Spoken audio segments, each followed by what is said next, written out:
gente honesta sin atajos, valentía lo tico carajo. Pepe pa'lante ya.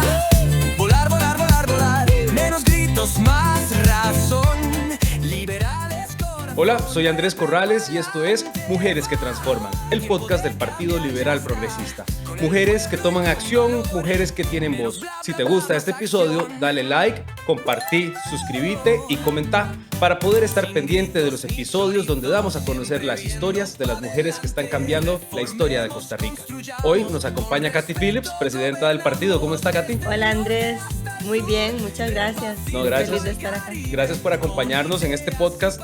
Y a mí, vieras que cuando me presentaron este proyecto me gustó mucho poder rescatar historias de mujeres, ¿verdad? Porque creo que a pesar de que hemos venido trabajando a nivel país, en la política, inclusive a generar más espacios, todavía hay mucha tarea pendiente. Y cuando tengo la oportunidad de hablar con una mujer como usted, me interesa mucho saber esas luchas que han tenido hasta llegar a un puesto de dirección del Partido Liberal Progresista, que usted es la primera mujer que está en esta posición. ¿Cómo describiría usted todo este camino que usted ha enfrentado para llegar a ser presidenta del partido, pero también desde los diferentes puestos de liderazgo que ha desempeñado laboralmente en su carrera? Bueno, hablemos de un poquito entonces de mi trabajo previo. Siempre he trabajado en el tema de mercadeo, de marketing. Empecé en un puesto muy chiquitito como asistente de mercadeo. Trabajando directamente con el gerente de mercadeo en una empresa nacional de distribución. Y ahí, pues, gracias a mis estudios y a que iba haciendo bien el trabajo, me fueron promoviendo. Luego tuve oportunidad de trabajar con otras empresas, siempre en la parte de mercadeo. Llegué a trabajar en una multinacional. Y la verdad que los retos que he enfrentado son retos profesionales muy interesantes, siempre de tratar de abarcar un poco más, de tener más incidencia en las acciones de la empresa, de tener que entregar métricas de resultados, etcétera. Pero siempre muy, muy interesante. La verdad que me ha gustado mucho siempre asumir nuevos retos. ¿Usted tiene hermanas? ¿Cómo fue crecer en un entorno completamente femenino? Bueno, sí, en mi casa éramos 4, mi papá, mi mamá, mi hermana y yo. Entonces sí éramos mayoritariamente mujeres, digamos, en la familia, pero tal vez porque yo crecí en un ambiente donde no se hacía gran diferencia, la verdad, entre mujeres y hombres. Entonces,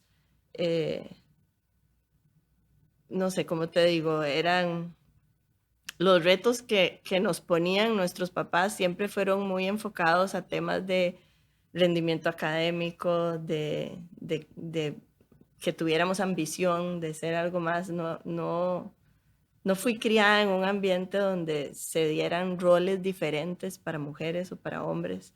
Tal vez esos retos no los enfrenté, sino más bien como que yo siempre crecí pensando en que tenía que lograr cosas, tenía que buscar mi propio camino, ponerme mis propias metas de vida.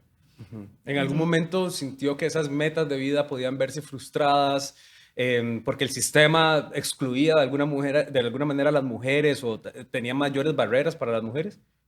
No, yo nunca sentí barreras, la verdad, en el plano mío personal. Pero sí, por ejemplo, me crié en ambientes donde, en los ambientes en que yo estaba, había una mayoría de hombres. Por ejemplo, yo estudié economía en principios de los 90s y en esa carrera tal vez la razón de hombres a mujeres, tal vez éramos como 2 mujeres por cada 8 hombres, ¿verdad? Entonces era una carrera muy masculina donde yo aprendí a manejarme en un entorno mayoritariamente de hombres y en aquellos tiempos no era tan políticamente correcto, tengo que decir. Entonces uno más bien como mujer tenía que aprender a hacerse muy dura y a estar acostumbrada a oír, qué sé yo, comentarios, chistes mucho más fuertes, digamos, de lo que hoy sería aceptable en la sociedad actual. ¿Cuáles diría usted que son las principales enseñanzas que le dejó su mamá al verla en diferentes posiciones, en diferentes trabajos? ¿Qué aprendió de ella? Wow, mi mamá me ha enseñado tantísimas cosas. Mi mamá es una persona maravillosa. Lo primero que me enseñó es integridad. Es una persona que siempre, siempre va a hacer lo correcto, no importa cuáles sean las circunstancias, muy de principios éticos. Entonces, eso es una de las enseñanzas más importantes. Me enseñó el valor del ahorro y el orden, y me enseñó que no había nada que yo no pudiera hacer. Entonces, creo que esa es una enseñanza muy, muy buena y muy interesante porque me permitió crecer como mujer sin barreras de género, digamos, impuestas. Claro. Y en ese sentido también me imagino que su hermana tuvo esa misma influencia y también Sí, buscó emprender. Entonces, ¿qué sí. aprendiste de ver esa situación, de relación mamá, tu hermana, y ver además a una mujer que no solamente tuvo enseñanza, sino que decidió emprender y hacer su propio camino? Sí, mi hermana es mi hermanita menor, es 5 años menor que yo, Mónica, y es una fuerza de la naturaleza ella. Desde muy pequeñita siempre tuvo un carácter muy fuerte. Eh, en la relación de nosotras como hermanas, yo era la que molestaba y ella era la que se enojaba, ¿sabes? Siempre hay una que molesta y una que se enoja. Yo era la que molestaba y ella se enojaba. Pero eso la hace a ella muy fuerte, ella la hace invencible. Ella se casó muy jovencita, tuvo sus hijos y después de que ya había criado sus hijos, decidió meterse a estudiar lo que le ha apasionado toda su vida, que es gastronomía, y especialmente a especializarse en pastelería, que es lo que le encanta hacer.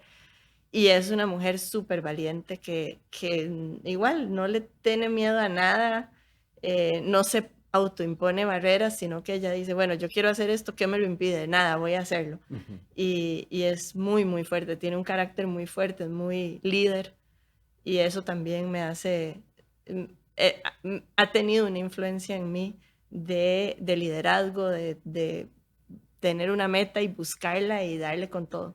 Ahora que hablamos de eso de metas, me gusta Ujú. de su historia también el hecho de que usted, siento yo, tuvo una realización profesional y luego también tuvo su realización como madre, ¿verdad? Sacar el tiempo para dedicarse a sus hijos. Y entonces combinamos facetas y lo que Sí. me da la impresión es que es esto de que la mujer no está para un rol, que sea de negocios o para dedicarse solamente en la familia, sino que puede Ujú. tener diferentes etapas. ¿Qué ha aprendido de eso? Wow, muchísimo.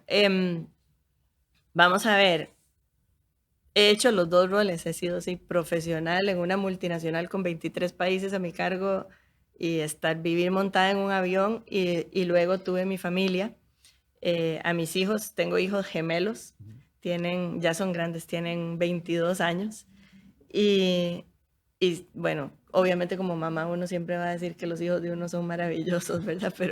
Pero sí, son dos chicos súper buenos. Em, Cuando yo tuve estos bebés, me había costado mucho tenerlos y entonces una vez que los tuve dije, bueno, con lo que me costó tener hijos, no voy a dejarlos ahí para que alguien más me los críe y yo irme a trabajar. Y con esto no juzgo a las mamás que trabajan, cada una tiene su camino, pero yo no quería perdérmelos, esa es la verdad, yo quería estar con ellos. Entonces en ese momento tomamos la decisión, mi esposo y yo, de decir, bueno, vamos a sacrificar la mitad del ingreso de la familia, pero yo quiero quedarme con ellos en la casa y ser mamá de tiempo completo. Eh, y bueno, tuvimos la gran fortuna de que lo pudimos hacer. Y, y entonces sí, he tenido las dos vidas, la vida corporativa, la vida de madre y ahora la vida política, ¿verdad? Que también el decidir dedicarme 100% del tiempo a la política es una decisión que también vino acompañada de un cambio en la condición familiar cuando mis hijos se fueron a estudiar. Y entonces yo dije, bueno, ya ese rol de mamá se terminó. Bueno, nunca se termina porque uno siempre sigue preocupada por ellos. Yo les hablo todos los días, pero sí, en términos del tiempo que se le dedica, pues ya ellos no están en la casa conmigo, entonces pude dedicarme de lleno a la política hace ya algunos añitos. ¿Cuál diría usted que es la enseñanza más grande que le ha dejado su vida? De estas dos facetas de mujer de negocios, mujer jefa de hogar, mamá, ¿cuál es esa gran enseñanza que tiene usted en su mente? Creo que la enseñanza más grande para mí en la vida ha sido tener claras mis prioridades y saber en la vida cuáles son las cosas que más valoro y cuidarlas bien. Para mí, mi prioridad siempre va a ser mi familia primero, mi esposo, mis hijos, mi mamá, mi papá, mi hermana, y luego el resto. Pero dentro de ese resto también hacer cosas que sean significativas, que tengan un impacto de bien para el mundo, para las personas con las que me relaciono. Entonces creo que es eso, es que la vida no puede separar uno los valores que uno tiene de lo que uno hace, sino que siempre todos esos valores hay que aplicarlos en la vida laboral, en la vida académica, en la vida de familia. Y Claro. tener esa coherencia entre todos los ámbitos donde nos desempeñamos, sí, para tener esa coherencia de las dos cosas. No es fácil tener esa coherencia, ¿verdad? Son Sí. muchos aspectos pequeñitos que hay que sincronizar y entonces a raíz de esta coherencia, ¿cuál diría usted que es sus miedos? ¿Cuáles son sus miedos? Mis miedos, bueno, en este momento y enfocado en política mi miedo principal es que la democracia costarricense, que ha sido excepcional y llamativa en el mundo, en este momento podría estar en peligro. Y entonces es una de las cosas que me quita el sueño y es uno de mis grandes motivadores a seguir trabajando en política, porque yo creo que es muy cierto el dicho de que la política no tiene espacios vacíos.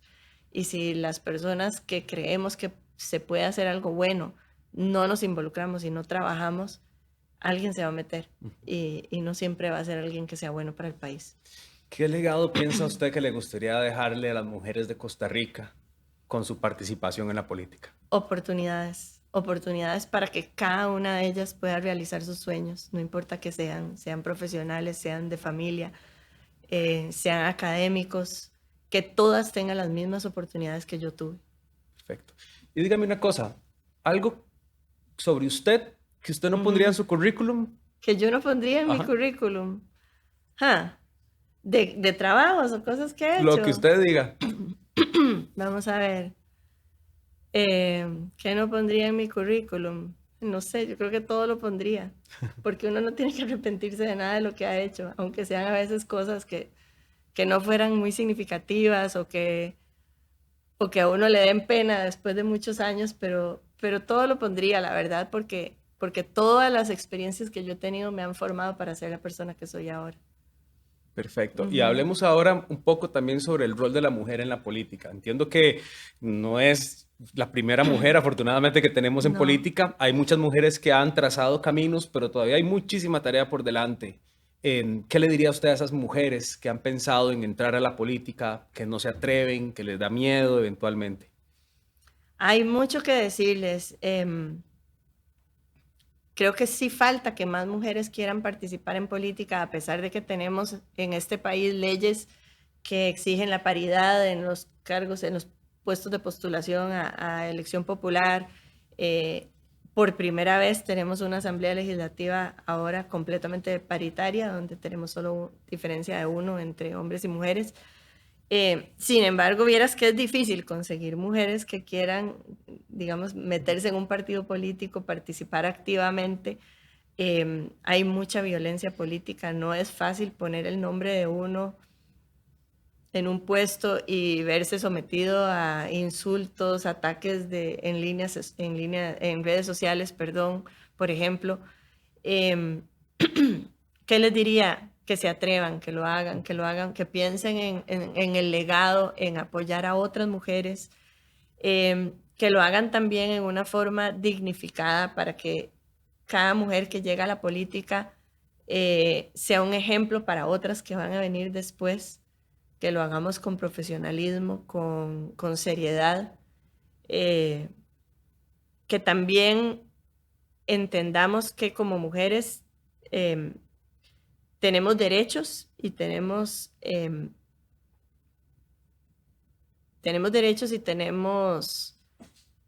puertas que se nos abren, ¿verdad? Que la ley nos da, pero que también tenemos una responsabilidad de aprovechar esos espacios bien y no sacar a veces un pase gratis por ser mujer, que algunas lo han hecho, ¿verdad? En el sentido de bueno, entonces yo como soy mujer tengo derecho a que nadie me cuestione o eso no. Tenemos una responsabilidad de hacer buena política con propuestas, con ideas, con trabajo duro Sí. Ahora que usted mencionaba eso, que la mujer en política tiene que ser un ejemplo para otras mujeres, ¿cómo le gustaría a usted que las mujeres que nos están viendo en este momento la vean a usted como un ejemplo? Creo que vuelvo al tema de coherencia. Y vuelvo al tema de coherencia en el sentido que lo que me gustaría que se diga de mí o que vean en mí es que soy una persona que lo que digo y lo que se ve es lo que es. Y que no hay dos caras y que no hay, digo esto y promuevo esto, pero hago algo distinto, sino que se vea que hay una coherencia, que hay valores detrás de cada acción, que hay un pensamiento estratégico detrás de cada acción y que todo calza, que todo es coherente. Ahora que estábamos hablando, usted me mencionaba que una de las motivaciones para estar en política es porque le da miedo que nuestra democracia esté en riesgo. ¿De qué manera considera usted que los partidos políticos todavía son esenciales para defender y robustecer nuestra democracia? Es una pregunta bien compleja. Vamos a ver, el sistema de partidos políticos está diseñado para que haya distintos partidos que tengan cada uno un planteamiento de ideas, de visión de mundo que le pueda ofrecer al electorado. Pensémoslo como un mercado, ¿verdad? Donde yo voy y hay un montón de tienditas diferentes que me ofrecen soluciones para un distinto problema, pero cada uno lo aborda desde una perspectiva distinta.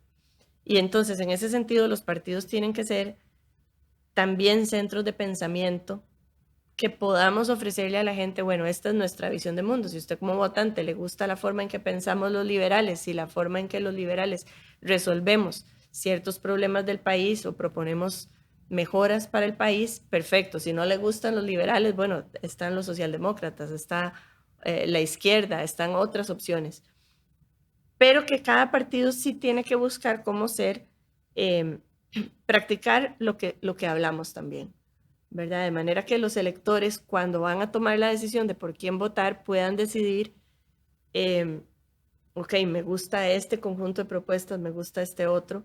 Y creo que una de las cosas que ha puesto en peligro la democracia es precisamente que muchos partidos políticos no hacen ese ejercicio de plantear una propuesta integral, coherente, sino que simplemente lo que se vuelven es en un promotor de personas que no necesariamente llevan una propuesta o dentro de un mismo partido no son congruentes las propuestas de uno con el otro. Y en ese sentido, el elector entonces se confunde porque entonces dice, bueno, entonces el partido ¿para qué sirve? Es nada más un elevador, un taxi para que alguien llegue al poder. Yo creo que no debe ser así. Como partido, como presidente del PLP, sí creo que uno de nuestros trabajos más importantes es que creemos ese centro de pensamiento, que tengamos esa congruencia entre lo que decimos, lo que hacemos y las personas que proponemos para llegar a puestos de elección. me gusta esto porque usted está reconociendo un amplio espectro de líneas de pensamiento, ¿verdad? Que la gente que nos está viendo puede investigar, Claro. puede buscar con cuál es la que mejor se identifica. Entonces me parece que es un buen momento inclusive para hablarle a estas personas que nos ven y nos escuchan. Entonces, ¿cómo el liberalismo progresista puede ayudar a mejorar las condiciones de las personas, su vida cotidiana? ¿Cómo esta tendencia puede también ayudar a las mujeres que están hoy día en nuestro país? Claro, ahí es muy interesante porque el pensamiento liberal progresista, en esencia y puesto en palabras muy sencillas, lo que dice es que cada individuo, cada persona tenemos todos la misma dignidad y los mismos derechos y somos iguales ante la ley. Y como tal, deberíamos entonces también tener las mismas oportunidades para realizar lo que queramos en la vida, ¿verdad? Nosotros respetamos mucho los derechos de los individuos y su capacidad de decidir sobre sus propias vidas. Entonces, ¿qué es lo que pasa? A veces una persona que nace en condiciones muy desventajosas no va a tener, sería mentira decir que va a tener las mismas oportunidades que alguien que nació con otras condiciones más ventajosas o más privilegiadas, ¿verdad? Entonces, una de las cosas que nosotros planteamos desde el liberalismo progresista es tratar de igualar el terreno para que todas las personas tengan un mínimo de oportunidades que les permitan realizar su vida. Entonces, ¿cuáles son esos grandes igualadores de oportunidades? El acceso a la educación, el acceso a la salud, ¿verdad? Tener condiciones de vida mínimas dignas, ¿verdad? Porque si no tenés ni cómo un niño, por ejemplo, que se está desarrollando, si no tiene como mínimo las 3 comidas diarias más o menos balanceadas, el desarrollo también intelectual de ese niño va a ser más difícil para efectos de tener acceso a la educación, etcétera. Entonces hay unas condiciones que tenemos que garantizar para que todas las personas vayan a poder tener la oportunidad de llevar a cabo su proyecto de vida de la forma que más les guste. Ahora, ¿qué nos diferencia de otros sistemas, digamos, donde el Estado tiene un papel más grande? Que a veces el Estado se mete a decidir qué es lo que tiene que estudiar la gente, o qué tipos de negocios se pueden poner, o cuáles tipos de negocio, cuánta cantidad de este tipo de negocio puedo poner, ¿verdad? Nosotros no creemos eso, creemos que las personas deben ser libres de escoger cómo quieren desarrollar su proyecto de vida. O sea, es un Estado que apoya, pero que tampoco se involucra a detalle en las decisiones de cada persona y que al fin y al cabo deja la puerta abierta para que cada quien emprenda y tome el rumbo y saque el enfoque que desea para estudiar, para trabajar. Así es, el Estado tiene que ser un acompañante y un facilitador para que las personas tomen sus propias decisiones y puedan salir adelante en sus vidas, ya sea buscando un empleo o emprendiendo, o, ¿verdad? O buscando, no sé, oportunidades en las artes, en el cine, en lo que quieran, en lo que cada persona decida que es su mejor camino, porque ¿quién somos nosotros o quién es el Estado para decir qué es lo que a otra persona le va a hacer más feliz o le va a llenar más? Nadie, solo cada uno puede decidir sobre su vida. Y ahora me parece a mí que con este movimiento de las redes sociales, el internet, el acceso a la información, percibo yo una tendencia más individualista de la gente. No quiero que se le ayude a un grupo porque no quiero dar dinero para que alguien se beneficie de mi dinero, que yo debería beneficiarme de mi propio dinero. Entonces, en este sentido, donde siento yo que hay movimientos más individualistas, entonces, ¿cómo ve usted estos principios que quieren aplicar en un entorno donde realmente siento yo que a nivel social, a nivel mundial, falta un poco de esa solidaridad de que las personas puedan tener condiciones similares para salir adelante? Sí, la solidaridad y el liberalismo, digamos, no son incompatibles. Es decir, yo como liberal puedo, como te expliqué antes, entender que hay personas que no tienen acceso a las mismas oportunidades y que como Estado se las tenemos que garantizar. Pero de ahí es diferente a caer ya en lo que se llama el asistencialismo, que es donde ya como Estado yo empiezo a dar ayudas de cierta manera que la gente se vuelve dependiente del Estado por toda su vida, ¿verdad? Entonces, creo que sí, el Estado tiene que ayudar para que la gente pueda, perdón, estoy un poquito resfriada, salir de la pobreza, por ejemplo, pero lograr suficientes condiciones para que una vez que salen ya puedan salir adelante por sí mismos, ¿verdad? Y no que sea el Estado el que le dice, bueno, yo le doy este cheque, pero entonces usted tiene que vivir aquí, en la casa que yo le doy, y tiene que hacer lo que yo le digo, ¿verdad? Ir a este doctor que yo se lo escojo y usted no puede escoger, y tiene que poner sus hijos en esta escuela que usted no puede escoger, ¿verdad? Ahí le estoy restando libertades a ese individuo. Entonces, nosotros sí creemos en ayudar a las personas que lo necesitan, pero dándoles libertad y dándoles la capacidad para salir adelante por sí solos. Que en este caso, el que usted menciona, sería entonces también, en vez de darle el chequecito, darle los estudios que le permitan formarse en algún oficio y que ese chequecito que está recibiendo se convierta en un chequecito que genera a esa persona de alguna manera tras un apoyo del Estado. ¿Es así? Exacto, exacto. Y que entonces, por ejemplo, volviendo al tema de las mujeres, y si soy una mujer y tengo 3 hijos y no puedo darme el lujo, ¿verdad? Como lo hice yo, de quedarme en la casa porque necesito ir a producir para que poderlos alimentar y darles oportunidades a ellos, también tener ese apoyo estatal de que yo tenga un lugar, un centro de cuidado donde los niños van a estar bien y vayan a poder de una vez aprender cosas que les van a facilitar, habilidades blandas, etcétera, que les van a facilitar el camino en la vida, y yo me quede tranquila cuando salgo a trabajar de que esos chicos van a estar bien cuidados. ¿verdad? Eso también es importante. Claro, esta visión que usted tiene, me imagino que viene Ujú. acompañada de todo este trabajo que le ha permitido llegar a estar en la presidencia del Partido Liberal Progresista por primera vez en la historia, que hay una mujer en la cabeza. ¿Qué responsabilidad siente usted al ser la cabeza, pero a la vez al tener todo este conocimiento y vivir, tener estas experiencias que le han permitido conocer las necesidades que tienen las mujeres hoy día? Uy, toda la responsabilidad del mundo. Yo siento que es mi deber incidir con el equipo que plantea, por ejemplo, las políticas públicas del partido, que por dicha tengo muy buena relación con ellos, para que nosotros promovamos esas políticas que vayan a ayudar a las personas a realizar sus sueños en forma individual y que cada uno pueda decidir por su vida. Tengo una responsabilidad también de velar porque el partido se mantenga unido y fuerte, de manera que podamos llevar a personas a puestos de elección popular donde puedan tener esa incidencia de implementar esas políticas públicas que el equipo de políticas públicas está haciendo, ¿verdad? Entonces es todo, hay que trabajar en todos los frentes porque podemos tener las mejores propuestas del mundo que si no logramos llegar a puestos de elección no vamos a poder implementarlas. Y una vez que llegamos a puestos de elección, verificar también que la gente se mantenga con las propuestas, con los valores del partido y no se nos salgan del canasto y se vayan para otros lados, ¿verdad? Que eso es un tema también importante. Entonces sí, es un puesto de muchísima responsabilidad. Además de que a usted le tocó una renovación, al fin y al cabo es Sí, cambiar las estructuras, sí, aprender de los errores y fijar un nuevo camino. ¿Cómo ha sido sí, este proceso de agarrar, perdón la expresión, este chiquito y sí. cambiarle todo y darle una personalidad más robusta todavía? Claro, bueno, ahí tengo que ser un poco justa también de que a mí no me tocó hacer la renovación sola.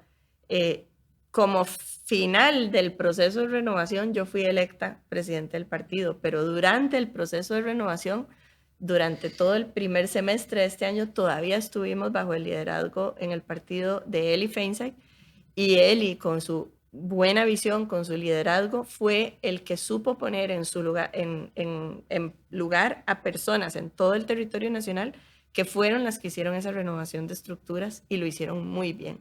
Y ahora tenemos un partido unido, fuerte, inyectado, la gente está motivada, está positiva.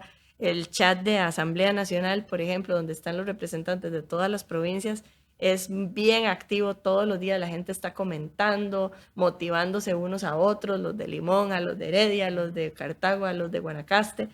Entonces, ese trabajo en realidad lo hizo, ese trabajo de reconstrucción y renovación del partido se hizo con el liderazgo anterior, donde yo también era miembro del comité ejecutivo, entonces fui parte, pero eso fue bajo el liderazgo de Eli y él fue el que logró sacar adelante esto.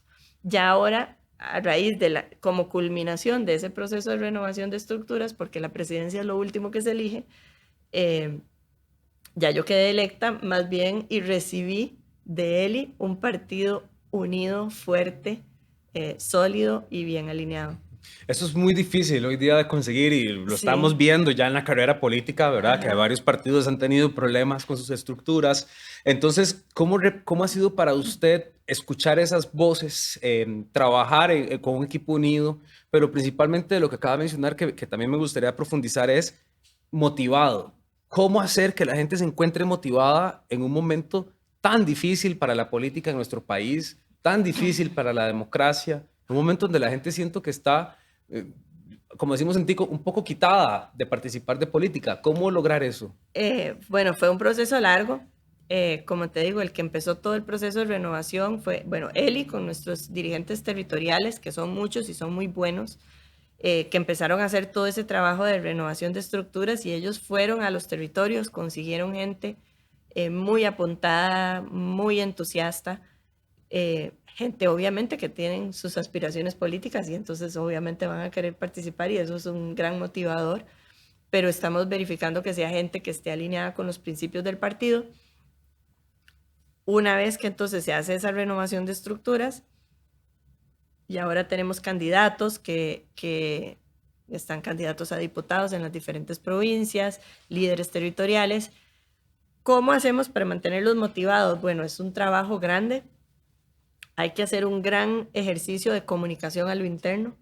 y nosotros tratamos de mantener una comunicación activa todos los días, estarles dando buenas noticias de cosas que se están haciendo, de proyectos en la Asamblea Legislativa, de cosas de la campaña que van mejorando, que se logró esto, que se logró el otro, que ahora se nos unió esta persona. Por ejemplo, la unión de las vicepresidencias, que llevamos 2 super candidatos a la vicepresidencia, gente muy profesional que venían de fuera del mundo político y sin embargo al conocer a Eli se enamoraron del proyecto y nos dijeron sí, yo apoyo, ¿verdad? Entonces, y Eli también hace una gran labor de mantener a la gente motivada.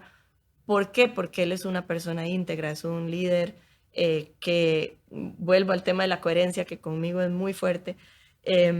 Él lo que dice, lo hace, es congruente, no se contradice entre sus acciones o entre lo que dice hoy y lo que dijo al otro día. Y es una persona muy aterrizada con la que cualquier persona puede conversar y es muy auténtico. Entonces yo creo que esa lealtad a Eli, esa lealtad a las ideas del partido y esa comunicación constante que tenemos todos los días con ellos son los factores que los mantienen motivados. El tema de la lealtad me parece súper importante en la política en especial, pero también porque estamos viendo en esta campaña temas muy complicados con respecto a las lealtades, y lo que me está diciendo usted es que es una agrupación como más de puertas abiertas, más dinámica, más participativa. ¿Qué nos puede decir en relación con otras cosas que hemos estado viendo en las noticias de estructuras que son más privadas, más secretistas? ¿Cómo puede afectar una tendencia o la otra a un movimiento político? Sí, creo que bueno, yo no puedo hablar de cómo es en otras tiendas porque nunca he militado en otro partido ni he estado a lo interno viendo qué sucede en otros partidos. Lo que uno se entera son cosas que puedes ver en las noticias. Te puedo decir que en el PLP sí, es muy abierto, es muy transparente. Nosotros emitimos comunicaciones internas todos los días, pero sabemos que esas comunicaciones internas pueden salir y no tenemos ningún problema con que salgan. Nuestras asambleas todas fueron hechas en presencia de la prensa. Se les invitó, vengan, tomen fotos de lo que quieran, porque nosotros vivimos aquello en lo que creemos. Creemos en la democracia, creemos en el pluralismo de ideas, creemos en diversidad de opciones políticas, como lo dije antes, y entonces no tenemos nada que esconder. Y eso yo creo que también es uno de los factores, volviendo al tema de la motivación, que hace que la gente se sienta cómoda en el partido, porque no hay esas componendas por debajo, no hay no votaron por el candidato a diputado que yo quería, entonces son unos traidores, ¿verdad? Expresiones muy fuertes que no, nuestras elecciones fueron democráticas y bueno, a veces elige a la persona que a uno más le gusta, a veces no, y no pasa nada. Adelante. Una vez pasada la elección, todos somos un solo partido. Excelente. Katy, se nos acaba el tiempo. Me gustaría que por favor le pueda dar un mensaje principalmente a las mujeres que nos están viendo, a las mujeres que hoy tienen muchas necesidades, que realmente no saben ahorita qué hacer en este proceso electoral. ¿Cuál sería su reflexión para estas mujeres? Para las mujeres que están todavía considerando sus opciones políticas, yo lo que les diría es prepárense, estudien, busquen las opciones, visiten las páginas de los partidos, infórmense, lean. Si quieren venir a conocer a las mujeres del Partido Liberal Progresista, somos muchas, somos muy fuertes, tenemos unas líderes excelentes mujeres, 4 candidatas a diputadas en primer lugar en 4 provincias.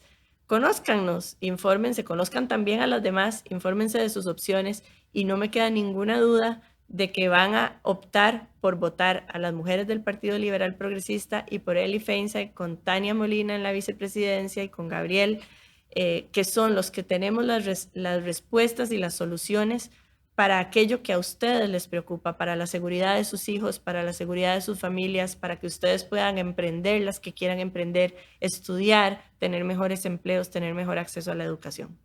Ahorita que me menciona todo eso, pienso en el diálogo. ¿Cómo ven ustedes el diálogo? ¿Cómo pretenderían gestionarlo? El diálogo. El diálogo es, y lo ha dicho Eli públicamente en varias entrevistas, es una parte fundamental de la vida en democracia, Porque tenemos que entender nuevamente que en la democracia va a haber muchos tipos de pensamiento distintos y muchas perspectivas de cómo resolver un problema. Yo creo que casi todos estamos de acuerdo en cuáles son los principales problemas del país, pero a veces es la forma de cómo resolverlos en lo que hay diferencias, ¿verdad? Entonces, sí, como liberales nosotros respetamos que va a haber gente con opiniones distintas y que tenemos que dialogar para llegar a acuerdos de mínimos o decir, bueno, en estas dos cosas no estamos de acuerdo, pero en esta sí, trabajemos en esta y luego resolvemos lo demás. O para vos este proyecto es súper importante, pero para mí este otro es importante y yo podría apoyarte en este proyecto si me apoyas en este también. Y estas negociaciones no tienen que ser por debajo de la mesa ni nada oscuro, pueden ser abiertas y transparentes de cara a la ciudadanía. Entonces sí, claro que el diálogo es una pieza fundamental de la vida en democracia. Y en el momento en que cualquier político, sea del Poder Ejecutivo, Legislativo o el que sea, cierra las puertas al diálogo, ya entonces estamos cayendo en algo que no es democracia pluralista, sino que es una imposición, porque entonces es lo que yo quiero y no estoy dispuesto a dialogar y a escuchar el punto de vista de la otra persona.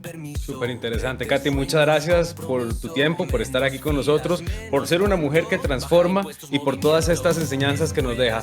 Si usted quiere saber más sobre los episodios que tenemos en Mujeres que Transforman, recuerde que nos puede dar like, comentar, compartir y suscribirse a este podcast para conocer cómo las mujeres están cambiando la historia de nuestro país. Nos vemos en el siguiente episodio. Liberales corazón, Pepe pa'lante va. Tiempo de cambiar ya está, con el pueblo y con valor. Menos bla bla bla, más acción.